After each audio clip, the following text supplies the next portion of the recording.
Bienvenidos a un nuevo ciclo de Líderes de Decisión. Hoy tenemos el honor de contar con una invitada increíble. Trabajó en PepsiCo, en Ambev, en Natura y hoy en día lidera Mars para South Latam, que son un montón de países. Magdalena Ferreira Lamas, gracias por acompañarnos. Magda lidera dos segmentos de negocio. El negocio de nutrición, Pet Nutrition, que tiene marcas de alimentos para mascotas que todos conocen como Whiskas, Pedigree y otras. Y también el negocio de snacks, de golosinas, con marcas como M&M, Snickers, Skittles y también otras tantas. Magda lleva más de 30 años de trayectoria en marketing, en ventas, y su experiencia ha hecho de todo, como nos va a ir contando a lo largo del tiempo. Pero lo más importante, Magda, es una persona de primera, con una energía única, va siempre para adelante y tiene la mejor actitud. Así que, Magda, buenísimo. Gracias por sumarte y bienvenida. Muchísimas gracias. Un placer sumarme con ustedes, Ernesto, con Tandem, así que qué lindo tener esta conversación que siempre nos hace aprender a todos. Magda, vos tenés una experiencia espectacular, estuviste en muchas industrias, en muchos países, liderando equipos muy diversos. Me interesa saber, una, ¿cómo tomás decisiones hoy? Y dos, ¿qué cambió del inicio de cuando arrancaste de jovencita hasta hoy que liderás una organización gigante con dos negocios en un montón de países?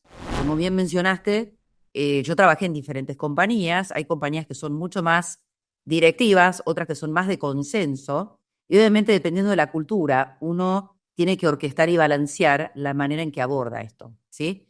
Porque la cuestión cultural, que muchas veces no se menciona en la toma de decisión, es crítica. Porque cuando uno toma una decisión, definitivamente tenés que movilizar a la organización para que esto suceda y crear este accountability. Entonces, la cultura es un componente muy importante que me ha enseñado mucho en el cambio de diferentes compañías en las cuales he trabajado. Por supuesto que cuando uno mide el impacto de la decisión y el tiempo es clave. A veces en situaciones de crisis uno tiene que tomar decisiones en forma unilateral porque el sentido de urgencia es alto. Ejemplo, la experiencia de la pandemia, donde había una cuestión ya de sustentabilidad, de vida o muerte, por llamarlo, y realmente te ponen en un lugar diferente donde no tenés elementos para tomar decisiones, pero que sabés que hay un drive de urgencia significativo. Ahora, si uno tiene la información prácticamente completa o sólida, con el tiempo y con una participación activa de los equipos, creo que esa combinación es la mejor, porque uno está en un safe space. El participar a las personas en las decisiones es muy exitoso, es de alto impacto, en el sentido que podés crear muchísimo valor. Primero, por la diversidad de opiniones que uno debe generar, y también el tema del ownership. La gente realmente se conecta mejor cuando participa de las decisiones estratégicas, de ejecución, de ideas creativas, de todos los ámbitos, cuando uno tiene un equipo de liderazgo. Así que muchos elementos conjugando desde el punto de vista de, dependiendo el rol que uno ha tenido en el pasado, más junior, un rol más senior, uno empieza a velar por este tipo de elementos o pilares.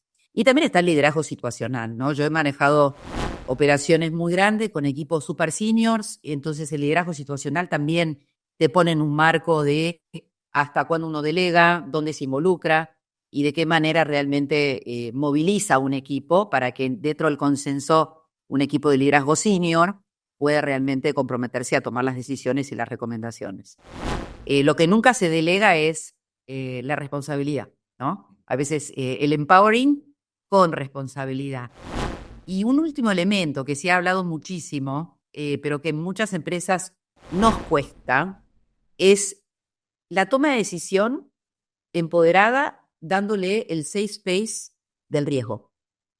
Y eso es una conversación muy vigente, ya que uno promueve el empoderar para la toma de decisiones y el hecho de que sea efectiva esa decisión del equipo y que se consolide y que puedan crecer, tiene que ver con el safe space, el manejo del riesgo. Y creo que muchas veces el mundo de los negocios, con muchísima presión por resultados, rentabilidad, cash, a veces es difícil balancear. Así que bueno, algunos elementos interesantes en estos años de cómo uno puede abordar la toma de decisión. Buenísimo, espectacular. Gracias, Magda. Me surgen un montón de preguntas de lo que ibas diciendo y me gustaría puntualizar. Voy a hacer el doble clic en alguna de las que dijiste. Empiezo por el final. Cuando decís dar un safe space de riesgo, ¿a qué te referís? ¿Te referís a habilitar a que el otro se equivoque? ¿A gestionar ese riesgo con inteligencia, mirando todos los comportamientos que las variables involucradas pueden pasar? Contame un poquito más, porque me parece que acá es donde muchos lo hacemos mal, ¿no? Donde le damos al otro la posibilidad de decidir, pero después, digamos, por ahí vamos muy fuerte contra un resultado que no nos gusta. Contame un poquito más, por favor. Sí, primero ser muy transparente de que uno está delegando una decisión importante en esa persona y ser evidente de que lo estamos autorizando, empoderando, dándole la confianza, que también es un elemento clave en este mundo del liderazgo, para que pueda tener el espacio de decisión. Obviamente, compartir los escenarios, porque generalmente cuando hay riesgo hay diferentes caminos para tomar una decisión, compartirla, brainstormearla, y luego darle el espacio a la persona para que efectivamente pueda tomar la decisión. Creo que la reacción frente a un resultado poco feliz es lo que nos pone en un lugar de consistencia de te empoderé, delegué en vos, confío, y si el resultado no es el que uno espera, primero reafirmar que el equivocarse está permitido. El marco del test and learn creo que da un buen espacio. Esto significa en los marcados de prueba donde uno le dice a la persona, y mi experiencia me dice que eso funciona muy bien, ¿cuál es el tamaño del riesgo si todo falla? Y ponlo en un número. Entonces, creo que esos marcos de decisión, de espacios donde la persona puede jugar con diferentes escenarios de riesgos, son de los ejemplos que uno debería promover. A veces salen bien, a veces no. Pero lo más importante, creo yo, es que uno como líder que empoderó a esa persona le da el marco de confianza y seguridad de que con el post-mortem, donde no hay buenas noticias, uno es parte de esa responsabilidad. En algunas experiencias hemos hablado con equipos de liderazgo el celebrar los errores. Hay que tener cuidado. Yo, más que celebrar los errores, creo que lo que hay que hacer es poner en evidencia de ese coraje que tuvo ese líder de traer a la mesa los errores que cometió y celebrar el comportamiento, no el error, y tener la vulnerabilidad de poder asumir de que se equivocó. Y por supuesto entrar en acción correctiva para que el negocio no sufra. Así que creo que ahí es un camino a recorrer en el mundo de los negocios, porque así es como la gente puede crecer y así es como la gente puede realmente contribuir y crear valor. Está buenísimo. Mencionaste 3 o 4 tópicos que me parecen muy, muy interesantes por ahí para subrayar. El primero es distinguir el proceso de la decisión del resultado. Uno puede hacer todo el análisis, pensar los escenarios con cuidado y así todo que la decisión dé un resultado que no es el que uno quería, porque existe incertidumbre, no porque haya hecho algo mal, sino porque existe incertidumbre, porque hay competencia en el mercado, porque hay variables que van cambiando, etc. El segundo, me encanta lo del tamaño del riesgo cuando todo sale mal, ¿no? Sería como el worst case, el peor escenario posible, y tenerlo claro y acotado, y tener, digamos, de alguna manera el plan de contingencia. Si esto ocurre, ¿qué hago? Lo otro que mencionabas es el análisis post-mortem, que me encanta y que muy pocas empresas hacen. Poder estudiar después y aprender para que todos mejoremos. Buenísimo, me encanta. ¿Cómo haces para, y ahora voy a nivel equipo, que lo mencionabas recién, integrar todos estos condimentos, dedicarle el tiempo que veo le dedicas a entender, a analizar, a ver el riesgo, después analizar a posteriori, pero a su vez tener velocidad y lograr que el equipo sea dinámico y ágil para decidir? ¿Cómo se balancean estas dos cosas que siempre están en tensión? Bien. Primero creo que tenés que evaluar cuáles son las prioridades del negocio detrás de las decisiones estratégicas y lo que sería el long-term plan, ¿no?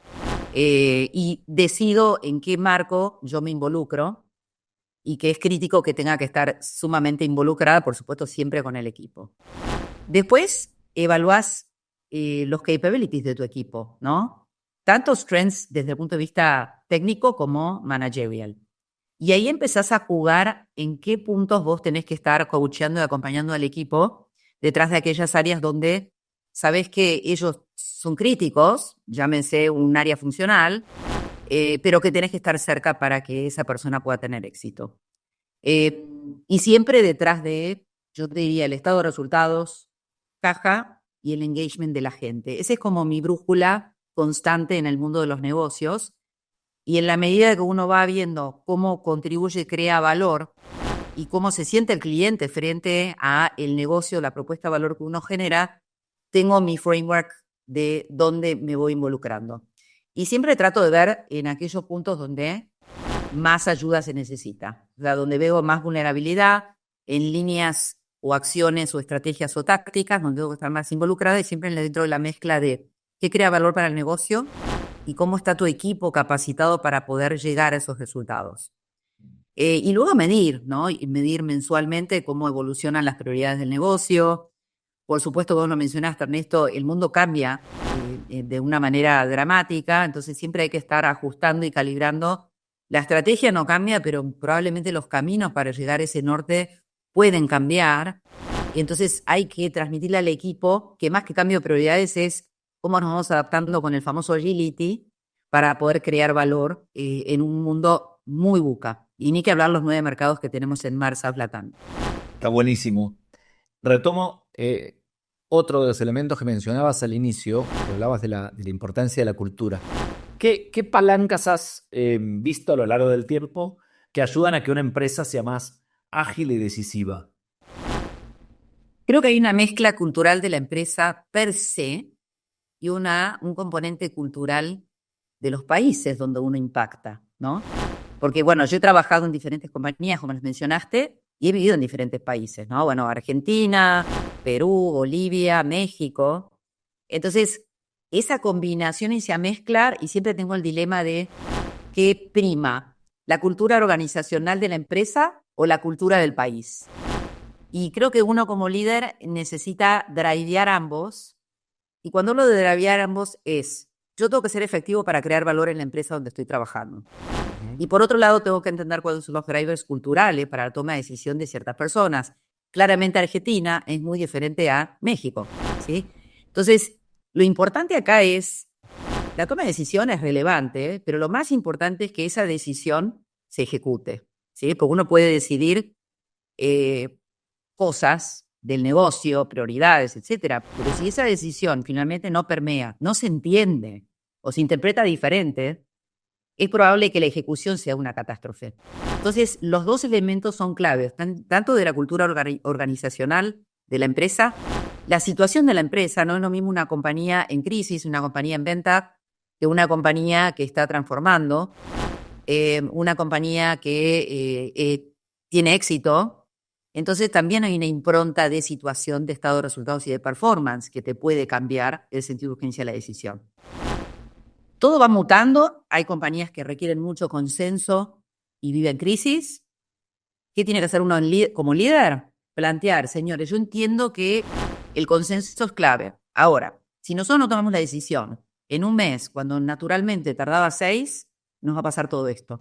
Yo tenía una persona de recursos humanos ¿cómo se llama? De Avon, que decía, tell them what you want to tell them.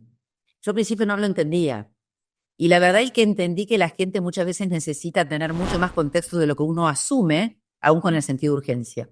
Entonces, creo que son elementos que uno tiene que ir identificando en la cultura organizacional, en la cultura del país y la situación del negocio, y con todos esos elementos ser súper explícito de por qué uno está cambiando la dinámica y cuáles son los impactos, y definitivamente siempre poner el propósito. Hoy las personas, no importa las generaciones y por supuesto las más jóvenes, se inspiran con un propósito y necesitan entender el propósito y el objetivo de por qué estamos haciendo lo que estamos haciendo.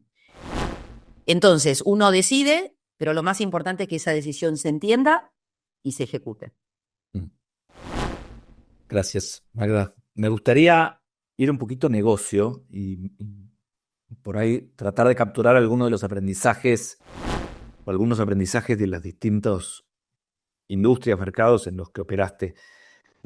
Empecemos por Mars. Hoy llevas dos negocios bien distintos, ¿no? El negocio de alimento para mascotas, que es un mercado que está creciendo como loco y que entiendo en particular el de perros, pero han hecho grandes inversiones, mucha digitalización. ¿Nos contás un poco por dónde pasa el negocio, cómo lo ves hacia adelante, cómo va a impactar la inteligencia artificial, que sé que como empresa están invirtiendo un montón y vi un montón de innovaciones muy interesantes? ¿Nos contás un poco por dónde pasan las decisiones en ese negocio y cómo comparan con el snacks?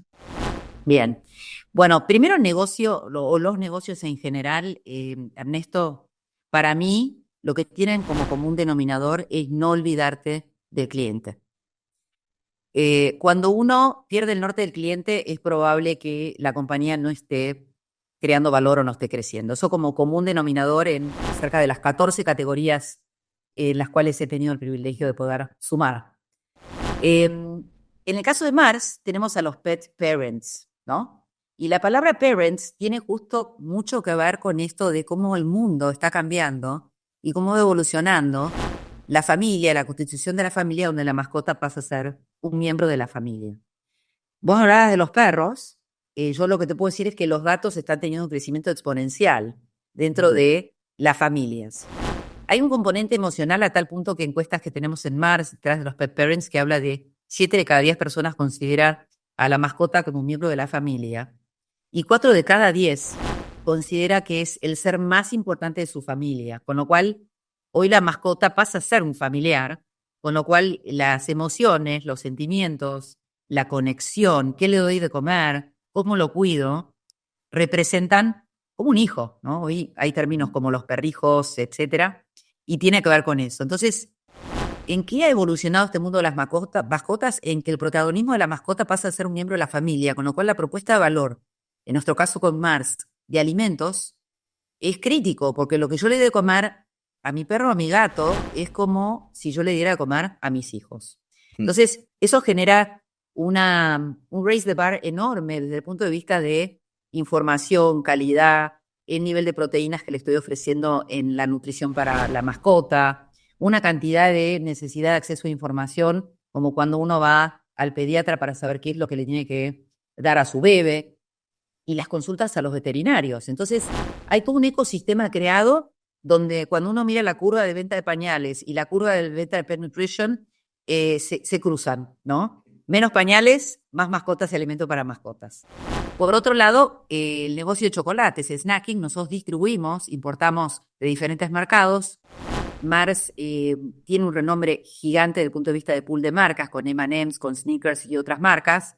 Entonces, nosotros generamos una propuesta de valor de distribución en los 9 mercados donde operamos. Y son negocios que de alguna manera son alimentación, son una propuesta de valor para el trade y por supuesto marcas de un pool de extraordinario, ¿no? Y aprendemos muchísimo porque uno es para los humanos y otro es para las mascotas. Así que es una combinación muy linda y un alcance con muchísima oportunidad detrás del go-to-market, detrás de la construcción de marcas, etcétera. Así que muy contentos. Y esta organización se integró hace un año. El 1 de julio cumplimos un año de la integración de 2 clústeres. Así que también mucho trabajo de cambio organizacional mirando hacia adentro. Qué bueno, gracias. ¿Qué ves de distinto en estas categorías o en este tipo de negocios con, por ejemplo, el negocio que llevabas tiempo atrás cuando nos conocimos en Avon, con un montón de representantes, modelos? O sea, era la venta por catálogo, un negocio que, digamos, cuando uno lo mira parecería no tiene nada que ver, pero seguramente sí. ¿Cuáles son las diferencias? Yo diría que las diferencias tienen mucho que ver con el modelo de ventas. Venta directa, como propiamente se define, tiene que ver con, tenés una organización, una estructura interna, pero luego todo es absoluta influencia. ¿Qué quiero decir? Que las miles y miles de representantes que había en México y en Centroamérica, todo se regía por un modelo comercial y de ventas ultra poderoso, donde las comisiones, la complejidad en el diseño de esos modelos de venta eran muy sofisticados y, por supuesto, la influencia. Si hay algo que yo aprendí en venta directa fue el impacto de la influencia, porque finalmente tenías una gerente de zona que trabajaba en Avon, que convocaba a 1.000 personas a un salón de eventos para poder contarle las historias y abrir puertas, y este tema del reconocimiento. Entonces, a través de la influencia del reconocimiento, creo que fue un supremo aprendizaje sobre lo que es el liderazgo puro. En el caso de Mars, tenemos marcas con un pool extraordinario. Yo ayer hablaba con el equipo y les decía que M&M's nos lo sacan de las manos.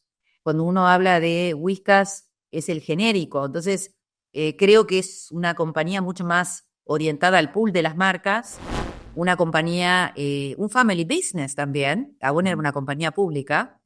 Y qué maravillosa la familia Mars, que ya van por sexta generación, cómo han podido expandirse en el mundo y cómo ellos aprenden como familia para poder realmente tener la consistencia de una empresa por más de 100 años. Eso es sumamente admirable, con una impronta diferente de compañía pública. Las compañías públicas a veces tienen más presión del corto plazo y Mars promueve la mirada del mediano y largo plazo. Y un elemento muy lindo de Mars tiene que ver con lo que se define con el Compass, donde la importancia de la gente, el well-being, el bienestar. Yo cuando entré a Mars, el clima organizacional, la gente con alegría por trabajar en esta gran compañía, son de los elementos también del tema de people, altamente poderosos. Buenísimo, gracias.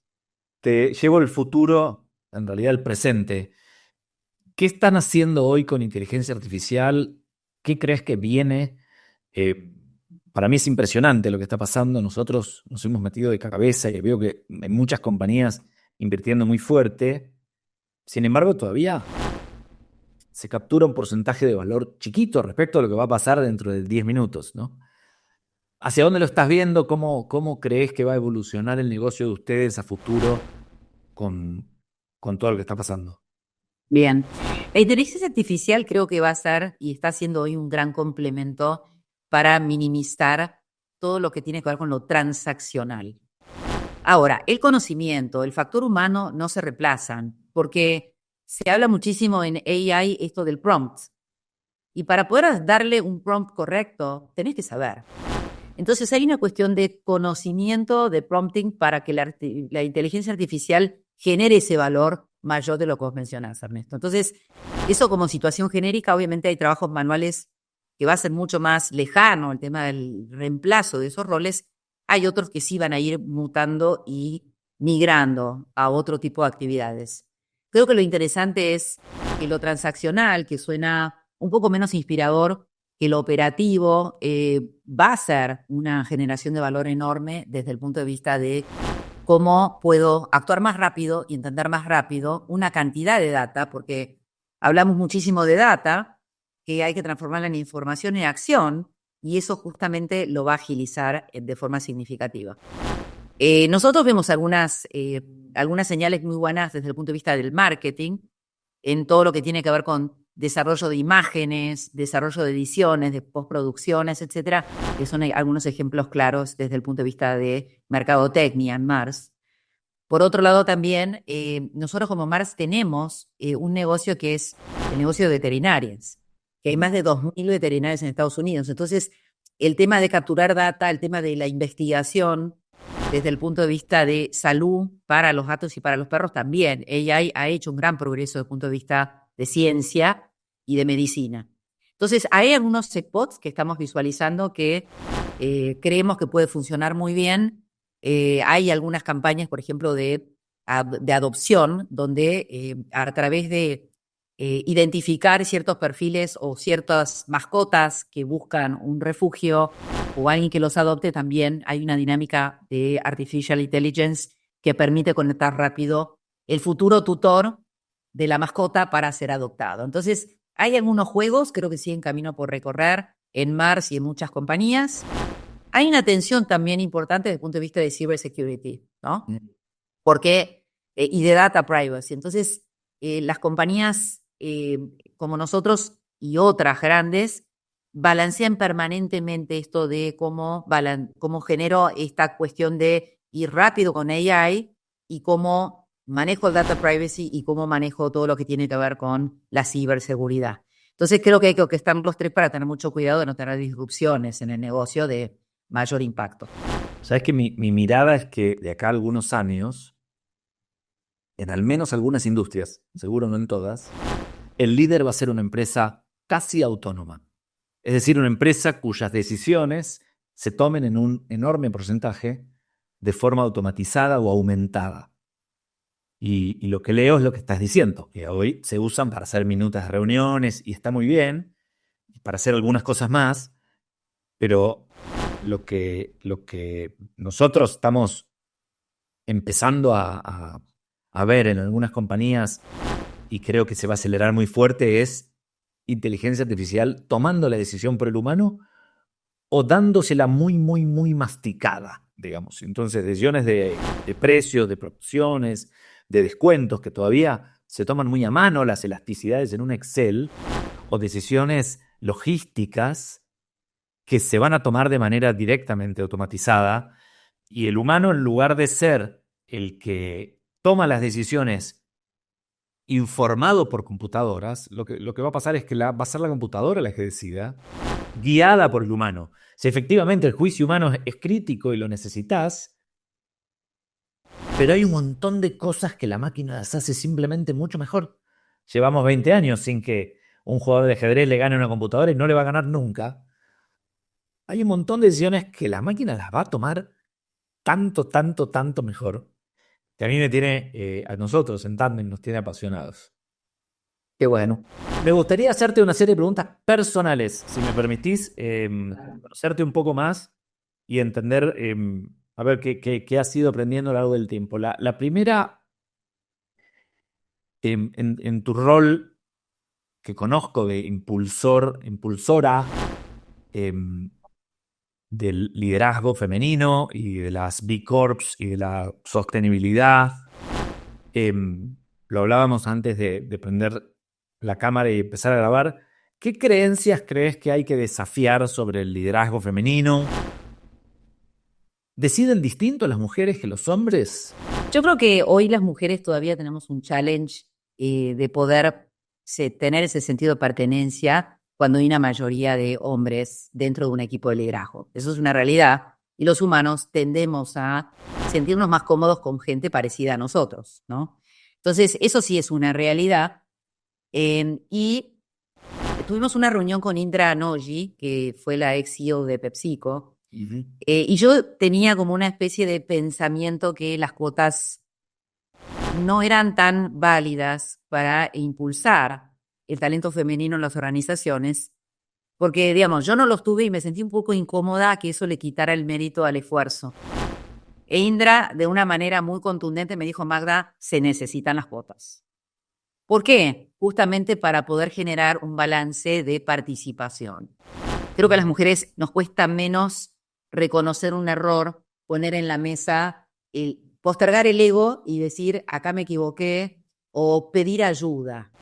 Entonces, puede ser que haya algunos spots diferenciadores por parte de las mujeres, pero también hay otros mitos que las mujeres somos muy emocionales, etcétera, y la verdad que cualquier género hoy puede ser altamente emocional, hombres, mujeres, y me parece que sí es un rótulo que nos han puesto en el tiempo.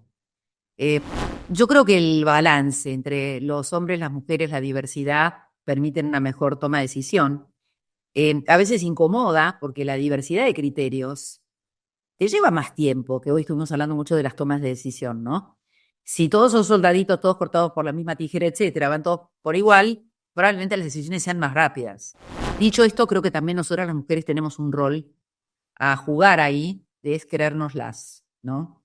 El famoso techo de cristal, me la tengo que creer y sé que sí puedo. Y a veces las mujeres puede ser que seamos muy exigentes con nosotras mismas para llegar a un lugar y puede ser que los hombres digan, bueno, me falta todo esto, pero yo me la juego, ¿sí? Entonces, construir esto desde la casa, desde los hijos, desde las hijas, para poder crear esa autoconfianza, para poder lograr estos resultados y realmente poder sumarnos rompiendo ese techo de cristal, creo que son de los caminos que todavía hay por aprender. Yo he tenido conversaciones con chicas muy exitosas mexicanas, que sabemos que es una sociedad conservadora, y me decían, Magda, voy a tener hijos, voy a renunciar. Hoy son directoras. Entonces, el role modeling de las mujeres hacia las mujeres también es un crítico para decirles sí se puede, sí podés realmente cumplir un balance de proyecto de vida y trabajo, créetela y va para adelante, ¿no? Yo sí me jacto que fui la primera gerente de ventas mujer en cervecería Quilmes. Y me costó, y se hablaba si una mujer podía tener una charla con un distribuidor. Y eso fue hace muchísimos años. Yo no iba a ser como un hombre, pero sí iba a traerle soluciones a los distribuidores, y hoy sigo teniendo conversaciones con algunos de ellos recordando buenos tiempos, ¿no? Entonces creo que uno tiene que creérsela. Sí tenemos una responsabilidad como role models las mujeres para otras generaciones que también siguen abriendo puertas, y fundamentalmente el poder construir los mandatos hacia el futuro para poder ocupar estos lugares que hoy los hombres naturalmente ocupan. Está buenísima la respuesta, muchas gracias. Y ya que abrís esa puertita, me gustaría conocer un poco más de qué te hizo ser quien sos. O sea, vos claramente sos una mujer exitosa en el mundo de los negocios, has tenido posiciones de mucho liderazgo. Sospecho que habrá algo de mandatos, de modelos que habrás seguido, habrás tenido buenos líderes que también te aconsejen en tu familia. No sé, digamos, ¿nos podrás contar un poquito si tuvieras que, y es re difícil la pregunta, mirar hacia atrás y detectar 3, 4, 5 cosas que crees que te ayudaron, que te dieron el ambiente, el espacio para florecer, ¿cuáles serían? Creo que tuvo que ver con, siempre pude tener la oportunidad y elegir las cosas que me gustaba hacer. Y para mí un gran educador fue el deporte. A mí me encantan los deportes.